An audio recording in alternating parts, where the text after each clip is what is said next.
Welcome to Sports Talk with L-Beasley. It is Monday afternoon here in Detroit, Michigan for me. And as you guys know, Friday I had to miss my usual episode because I had to cover a high school football game, which was very enjoyable, by the way. But I did miss talking about my pregame matchups and whatnot. So, I'm pretty much about to just do my usual Monday. I'm about to discuss what went on in college football, some things that stuck out, and then just some things that just happened in the NFL that stuck out. Of course, I'll start off with college as usual. As far as college, obviously there were some upsets. Florida State being beat by North Carolina State, which was a little bit of a shocker. But, typical Florida State to me. To me, that's just typical Florida State. You let them stay around too long, and you just thought that you were going to be able to squeeze out a win. And big ups to North Carolina State. To me, defensively, they did a pretty good job of putting Florida State's, crazy offense at bay, which was very impressive. And like I said, that's one thing I love about sports. And something I love about definitely football and basketball, I said sports in general, is you can see an upset on any given day, which is one of the great things. Like I said, Florida State being upset, it was, I was a little shocked because I did pick Florida State to win. But at the end of the day, like I said, you can't do that if I'm Florida State. You can't let teams hang around, miss opportunities like they did, and then think that a team is not going to try to fight at the end of the day and try to go for a win. That's just point blank and period as far as I'm concerned. LSU, losing to Florida, it was the battle of the quarterbacks and the running backs, and LSU didn't perform. Florida's pretty much running back did. But at the end of the day, LSU, they still always have that opportunity to, fight for that BCS championship spot. That's kind of the thing that kind of upsets me with Florida State losing. No offense to Alabama, LSU. I love Alabama because I love Nick Saban, and I respect LSU.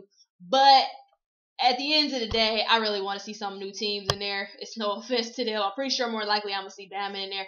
But with Florida State losing, now it kind of closes the gap because it's all about who else is going to survive. Is Oregon going to be able to hold their undefeated record? Obviously, some other – and then rankings have changed too, just to throw that in there. Now the top 5 teams, at least in the Associated Press, Bama is number 1, Oregon is number 2, South Carolina is number 3, Florida is number 4, and West Virginia is number 5. So, and of course, you can go ESPN.com or whatever site you choose to go look at the rest of the top 25 rankings. But at the end of the day, I just really want to see somebody different in there. But I want to see a good game. I don't want to see somebody who's going to go in there and get blown out, but I want to see a good game between two different teams. Like I said, no offense to LSU and Alabama. I like y'all. I just don't necessarily want to see y'all in there again. But it's a possibility. I could see it. And that's a little bit downside of Florida State losing. That pretty much almost seals the deal that I won't see them again. I won't see them in the BCS title game. And then just as far as my local teams, I always got to talk about my local teams, starting off with Michigan State. Michigan State barely beat Indiana, and the whole thing with me was, they won the game, but just the fact that Indiana has potential, yes, but just the fact that you were in a close game with them once again, it just literally irked me. I'm going to just be quite honest. I just was very, very irritated by the fact that once again you had to come back. And even that defense is really starting to bother me. That was one thing about Michigan State I wasn't too concerned about when they first came in, because I constantly said, well, Michigan State is coming in, with, pretty much with a strong defense. If anything, they don't even have to be concerned about that. And lately, they've been letting, not every team, but they let some teams just kind of score on them and kind of just drive their defense down. And that kind of bothered me, especially in this Indiana game. And then offensively, Aaron Burbridge, the true freshman out of Harrison, how many times have I said put this kid on the field?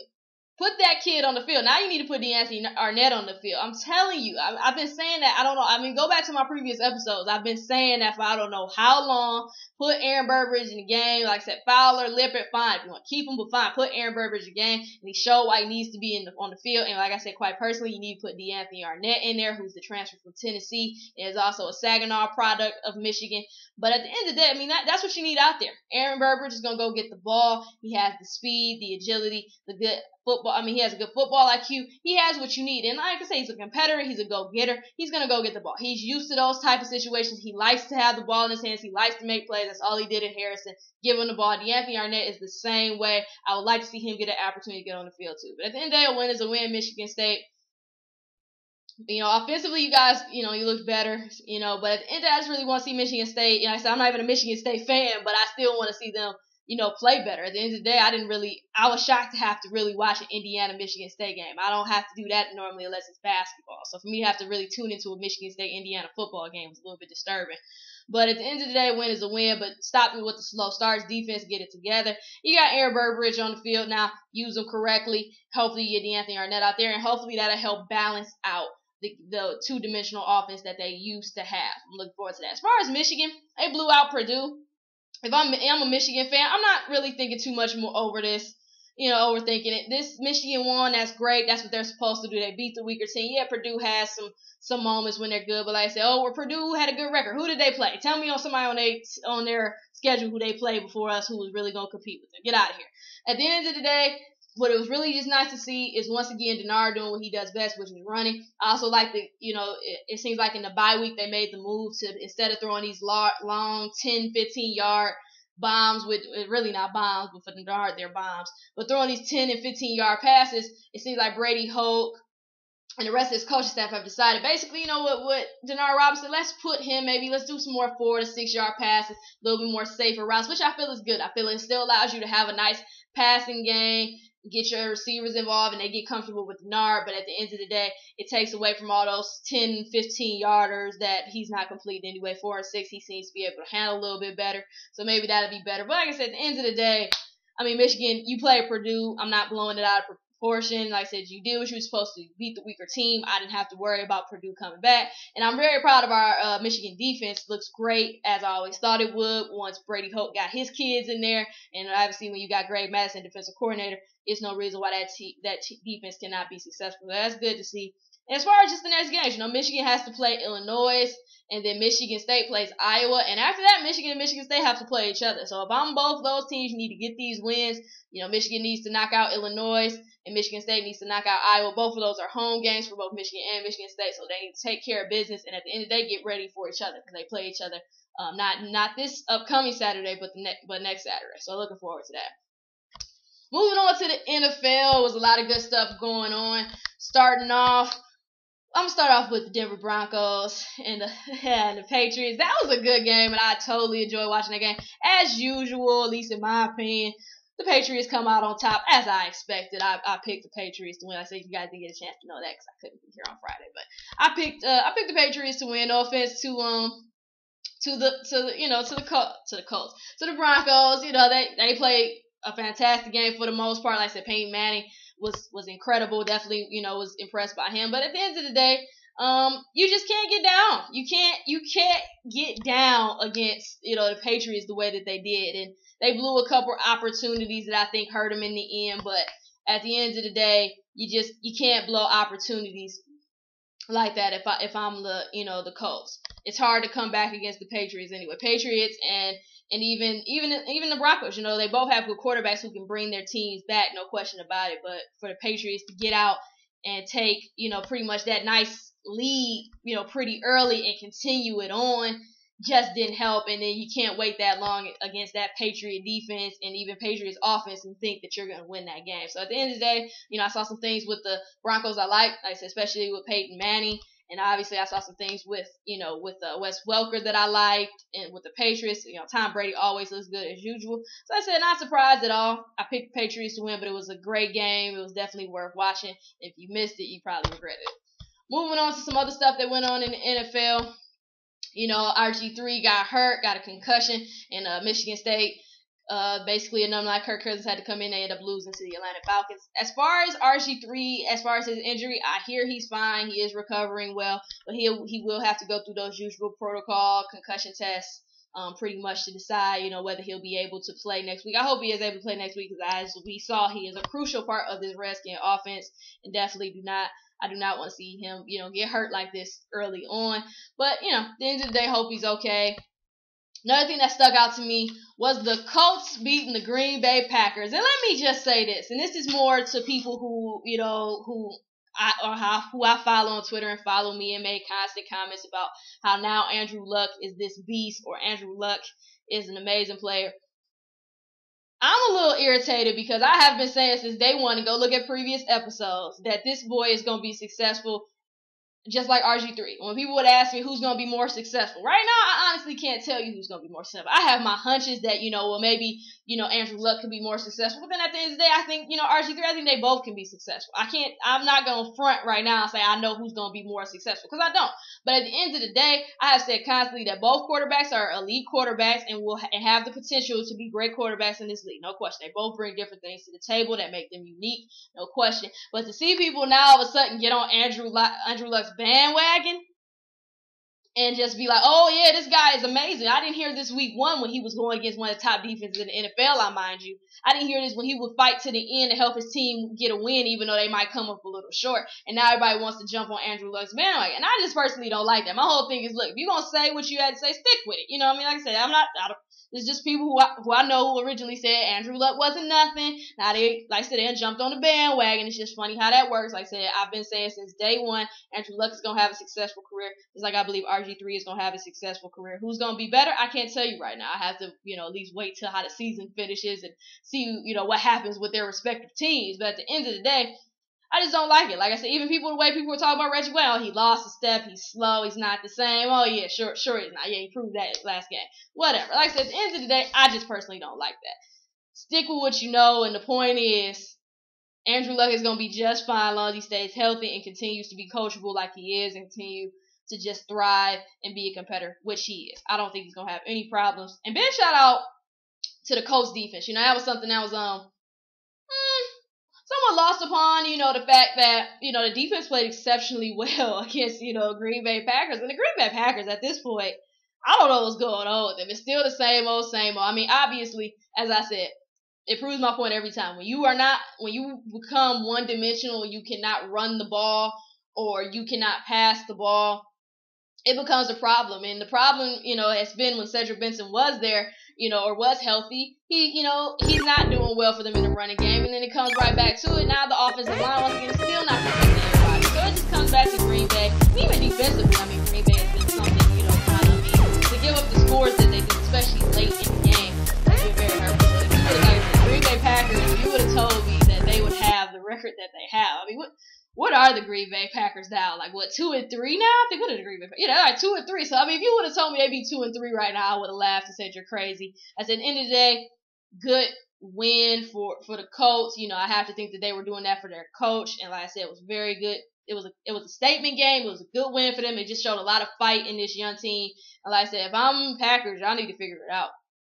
For y'all not to score except basically 6 points in the entire 6 half. That's all y'all scored in the second half of 6 points? That's ridiculous. And you just can't do that. So if I'm the Packers, y'all got to figure out a way to play consistently for the entire game and think. You can't just think that, once again, you letting these teams stick around. Teams are just not playing to the level that they're capable of playing at. And these other teams are coming in and they're ready to fight for it. And I have nothing but respect for that. Thursday night football game, I didn't really get a chance to talk about, obviously, because I didn't do a show Friday. Cardinals losing to the Rams. That was a little bit of a shock because I picked the Cardinals, and I just didn't expect the Cardinals to lose the way that they did. I didn't expect them to lose 17-3. But at the end of the day, it just came down to getting pressure. For the first time in a while, Kevin Cobb was annihilated. He was annihilated. I mean, I think Rams recorded, 9 sacks? That was ridiculous. Once again, if you're not protecting your quarterback, same thing I said about Green Bay, if you're not protecting them, you're not giving them time, and receivers are not getting open, your team is not going to be successful. And that was and on top of that, Arizona's running game was non-existent, so it hurt it even more. So it just was a bad game all around for Arizona, but at the end of the day, still, just a little bit proud of them as far as what they accomplished. Rams, pulled an upset at home. It was nice to see. I always like to see an upset, but at the end of the day, I would say I was a little shocked, but not too shocked because I said it was a possibility it could happen. The Ravens pissed me off a little bit just for the main fact that they actually struggled to beat the Kansas City Chiefs. Why they only could score field goals the entire game really bothered me. Once again, I have to worry about what's going on with Flacco and his receivers was, defensively, I mean, I guess you could say they did their job. You held the Chiefs 6 points, but at the end of the day, I mean, Ravens offense, once again, play to the level that you're capable of playing at. Stop playing down to your opponent's level and play to your level. That's the thing that pissed me off about the Ravens. I've been saying that, and not even the Ravens, just teams all season playing down to the level of the opponent when they should be blowing them out and just taking them by storm and just making sure the game is over. And like I said, offensively, for the Ravens to only have 9 points is ridiculous against the stinking Chiefs. I mean, not no offense, Chief fans and just Chief players, and I'm gonna get on y'all in a minute for something else. That's ridiculous. That should not happen at all. Period. Moving on, Vikings ended up blowing out those Tennessee Titans, and they just were very impressive. Percy Harvin, whoo, what a game. Played great. But Vikings, it's getting to a point now. Vikings are 4-1, 3-0 at home. Christian Ponder has been great. Very happy for Adrian Peterson, who's come back even stronger, after tearing his ACL. But, it's getting to that point where I'm starting to question if the Vikings are for real. But I do want to see the Vikings take on a little bit more of a challenge. I said, obviously, this was the Tennessee Titans. Basically, they did what the Lions should have did. But at the end of the day, very nice win. Like I said, offensively, they were great. Like I said, they did very well, and it was nice to see. Moving on past that, the 49ers, they blew out the Bills. No surprise there. I picked the 49ers to blow them out anyway. And, Steelers ended up struggling a little bit, but did end up coming out on top against the Eagles. Eagles, turnovers. Once again, Eagles waiting until the second half to start scoring. You couldn't score the entire first half. Then you only want to score 2 touchdowns in the second half. Steelers, typical Steeler fashion. But, at the end of the day, a win is a win. 16-14, that was definitely a good game to watch. And then just moving on to the last team I wanted to kind of discuss is the Panthers. What is going on with the Panthers at this point? At this point, I'm really starting to question what the problem is. It really has a lot to do with, once again, that poor offensive line. Cam Newton just can't seem to get in the groove. And on top of that, the rushing game is still non-existent, which, like I said, when your running game becomes non-existent and you have to basically demand or, dwell on the past, your team is going to struggle, and it's really proving it. And like I said, for them to be 1-4 after having a successful season that they did last year, it's really hard to see. And I definitely hope that they turn things around because I want to see Cam do well, and I just want to see the Panthers do well because I think they have the ability to do it. And then just moving on to something that kind of pissed me off with the Kansas City Chiefs. Quarterback Matt Castle got hurt, and Chief fans actually started cheering excitingly when he laid on that ground for 7 minutes and had to be held off the field. That is ridiculous. I don't care how much you like a player or dislike a player. You never, at least in my opinion, should be cheering for that person when they're hurt. If they're taken out, fine. That's totally, and I really don't even like that, but fine. When a player gets hurt, you don't know what can happen to that player. That is a human being that you're basically saying, I'm just happy you got hurt. I'm happy that you're in pain. That's not right. I don't care how, like I said, that person is a human being. There's plenty of players I don't like. I don't like LeBron James, but I would get hurt. I'm not a fan of LeBron James, but I don't wish for him to get hurt. I'm not a fan of the biggest fan of Ben Roethlisberger, but I would never get hurt. I'm not a fan of Rex Ryan, but I wouldn't wish him to get ill. So at the end of the day, fans in Kansas City and just fans in general who actually have the nerve to cheer, y'all really just need to watch that. That was a sickening moment to watch when this guy got hurt, talking about Matt Castle getting hurt, knocked out, laying on the ground for about 7 minutes, needed help getting off the field, for people to cheer because this man is injured and now you don't have to see him in the game is ridiculous. You may be a little bit happy inside that, you're getting your other quarterback in, but for you to cheer like that was embarrassing. And I personally think fans, y'all owe that man an apology. How y'all gonna do it? Y'all probably not even gonna give it to him. I don't know, but at the end of the day, that was a sick moment in sports for me to see somebody actually cheering for a player getting hurt, which means he has to leave the game. Ridiculous. And then just moving on to the Monday Night Football game tonight, we have the New York Jets and the Houston Texans. Houston Texans trying to follow Atlanta Falcons' lead by staying undefeated. I'm personally looking forward to this game just so I can see if they can do it. And I just want to see how the Jets are going to play. That's been a big thing with the Jets. Let me say first off, I'm going with Houston. But I really just want to see, what the Jets are going to do. The Jets have lost Antonio Holmes. And then they obviously have lost Darrelle Revis. I really wanted to see how the Jets offense is going to play. I heard Rex Ryan say right now he doesn't plan to play Tebow. He feels like right now Tim is an outstanding player, but he thinks Mark right now is what gives them the best basically opportunity to win. And I have to agree. Like I said, you can play Tim Tebow if you want, but like I said, I'm not about to just turn my back on this guy and just say he's not doing what he needs to do when, like I said, the offensive line is not protecting them. Receivers are not getting open. Receivers are not making catches. And personally, you brought Tim Tebow in to do Wildcat, and every time he does it, they're not successful. So I'm not saying don't play Tim Tebow. I'm just saying I'm not in a rush to see him on the field. But if I'm the Jets, it's still the same thing. The injury issues with Dustin Keller, Stephen Hill, are they going to be able to play? And obviously, like I said, losing Santonio Holmes is a huge blow, because the thing about Santonio Holmes is, I mean, he's produced way before. I mean, he's produced 1,000 yards, a couple seasons, as far as receiving yards. And the sad thing is, neither of the 4 receivers that the Jets have available have ever produced 1,000 yards in their career, which is a problem. And that's why I say, losing Santonio Holmes, it doesn't mean it's a death sentence, but it's going to affect them, because he is somebody who was consistent, who you can rely on. If I'm the Texans, one thing the Texans have been doing well is their offense and defense have been feeding off of each other. They're playing hard. The best thing I think as a team that they've done is they protect the ball offensively and score, and then they take the ball away from their opponent defensively. I mean, that's been the main thing. They've been doing everything well, and that's what they have to continue doing coming into this game. Obviously, you're playing the Jets at home. That is going to be a crazy crowd and looking for an upset. But once again, if I'm Houston, just continue what you've been doing. Making smart plays. When I'm at Shop, you only got 1 interception this season. Keep it up. You've been doing well. You've been completing around 66, 70% of your passes. Keep that up. And, Jets' run defense has been poor. So I'm looking for Arian Foster, to have an amazing game, to have a good game and kind of run over him. Because, like I said, just, run defense has been horrible. So if I'm the Texans, just continue what you've been doing. Defense, step up, be ready to play. I know it's the Jets. I know they look bad at times, but still be ready to do your thing. I think he'll be fine. And if I'm the Jets, defensive wise, just focus on the run as much as you can. Like I said, not focus on it, but at least do your best to defend Foster, because I said that boy is a beast and it's been very impressive. And offensively, just take your time. Receivers get open. Hopefully, a running game can get established, because like I said, at the end of the day, that's also been a problem. You cannot just have a passing game with no O-line and no receivers getting open. The running game has to come alive at some point. So I would like to see somebody, preferably Green or somebody, get going for the Jets as far as offensively.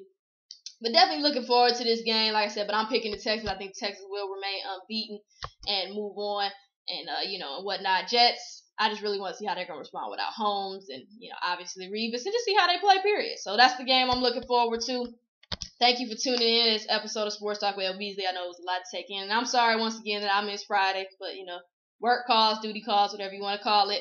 But I hope you enjoyed this segment. Be sure to let me know what you think. Leave comments, tweet me, message me on Facebook, all that jazz. If you have a topic you want me to discuss, maybe I did not discuss, be sure to let me know. Leave comments. Once again, all my contact information is on the credits at the very end of this show, so feel free to follow me on Twitter, friend me on Facebook, all those different things. If you want to be a guest on my show, I've been telling a lot of people, I've got a couple requests. As I told you guys, in the next couple of weeks, I'll be contacting those who have emailed me about being a guest. If you want to be a guest on my show, Sports Talk with L-Beasley is on Skype. We can have you video or audio. You can be a guest on my show. We can have a good discussion or debate. And, be sure to let me know. Contact information, once again, is on the credits at the end. Go check out MoneyballSportswear.com. They are a huge supporter of Sports Talk with L-Beasley and me, Lauren Beasley. Go check them out. You're going to love their clothes. As I said countless times before, if you love Nike, you love Under Armour, you're gonna love Moneyball as well. The only way to ball is Moneyball, so go check them out. Once again, thank you for tuning in. I love the support. Keep the comments coming.